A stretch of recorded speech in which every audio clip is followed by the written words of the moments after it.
warahmatullahi wabarakatuh. Apa kabar teman-teman? Alhamdulillah wa syukurillah Allah. Pada kesempatan kali ini, Ibu akan menjelaskan tema 1 yaitu mengenai organ gerak hewan dan manusia. Nah, sekarang kita akan belajar mengenai organ gerak hewan. Di kelas sebelumnya, kita telah mempelajari mengenai ciri-ciri makhluk hidup. Salah satu ciri makhluk hidup adalah bergerak. Bergerak adalah berpindah tempat atau perubahan posisi sebagian atau seluruh bagian tubuh. Makhluk hidup akan bergerak apabila ada rangsangan yang mengenai sebagian atau seluruh bagian tubuhnya.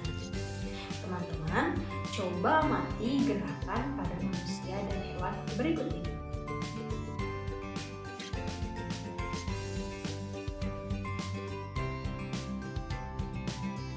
Manusia dan kucing tersebut melakukan gerakan berjalan.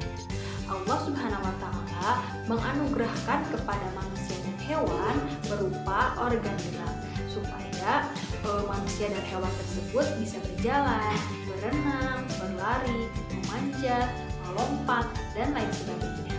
Dari tayangan tersebut, kita dapat mengetahui bahwa organ gerak hewan dan manusia memiliki kesamaan. Organ gerak hewan dan manusia terdiri dari 2 macam, yaitu alat gerak pasif berupa tulang dan alat gerak aktif berupa otot. Tahukah teman-teman mengapa tulang disebut alat gerak pasif? Tulang disebut alat gerak pasif karena tulang tidak dapat bergerak dengan sendirinya. Sedangkan otot disebut alat gerak aktif karena ototlah yang menggerakkan tulang tersebut. Kerjasama antara otot dan tulang membentuk suatu sistem yang disebut sistem gerak. Teman-teman, sudah paham sampai di sini? Berdasarkan ada tidaknya tulang belakang, hewan dibedakan menjadi 2, yaitu hewan vertebrata dan hewan avertebrata.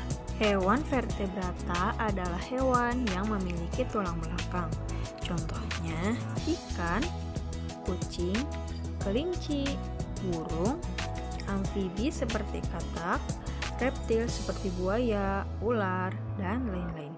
Sedangkan hewan avertebrata adalah hewan yang tidak memiliki tulang belakang. Contohnya siput, belalang, ubur-ubur, cumi-cumi, kupu-kupu, cacing, laba-laba, dan masih banyak lagi. Nah, kita amati hewan vertebrata berikut ini.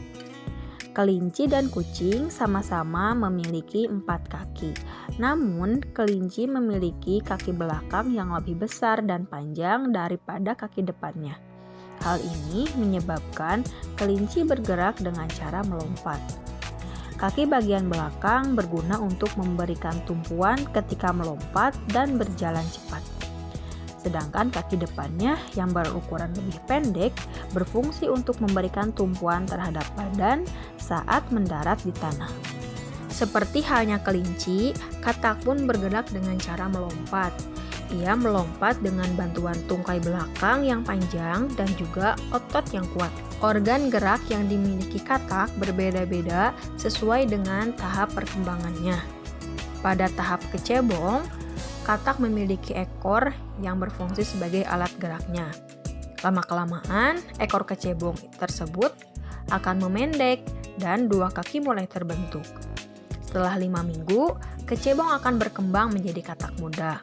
Katak muda mengalami perubahan bentuk organ gerak, yaitu ekor semakin memendek dan berkembangnya organ kaki.